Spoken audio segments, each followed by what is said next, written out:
Assalamualaikum warahmatullahi wabarakatuh. Perkenalkan, nama saya Nur Husni Rahma Syahbani M dari kelas pendidikan biologi B dengan NIM 200107502006.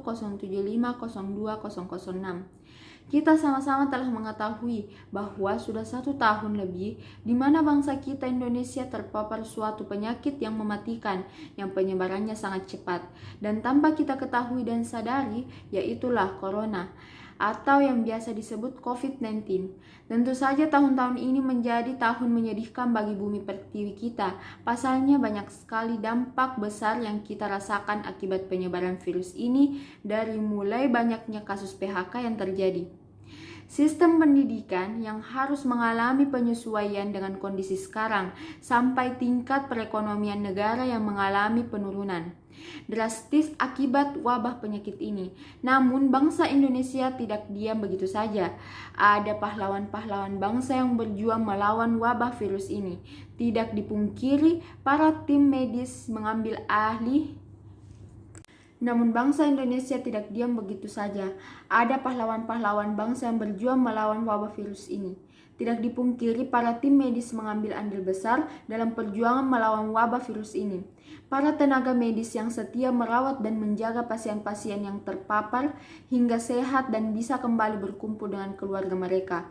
Apa yang dilakukan medis merupakan tindakan yang mulia, karena mereka tidak semata memenuhi kewajiban mereka, namun ikut serta dalam bela negara. Ya, bela negara. Pasti kata itu tidak asing di telinga kita.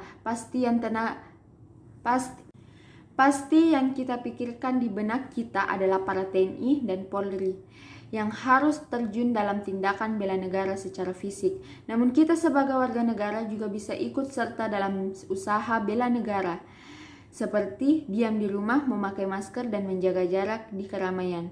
Cara-cara ini merupakan bentuk bela negara yang dapat diimplementasikan secara non-fisik dan dapat diartikan sebagai suatu upaya yang berperan aktif untuk memajukan bangsa dan negara melalui karena pendidikan moral, sosial, dan bidang lainnya. Sebagai warga negara sederhana, cara-cara ini merupakan bentuk bela negara yang dapat diimplementasikan secara non-fisik dan dapat diartikan sebagai suatu upaya untuk berperan aktif untuk memajukan bangsa dan negara melalui berbagai sarana pendidikan, moral, sosial, dan bidang lainnya. Sebagai warga negara yang baik, sebisa mungkin kita berkontribusi di masa pandemi ini, walaupun dengan cara yang sederhana, karena sekecil apapun kontribusi kita, itu akan memberi dampak bagi kita, orang lain, dan bangsa kita Indonesia. Sekian dari saya, terima kasih. Wassalamualaikum warahmatullahi wabarakatuh.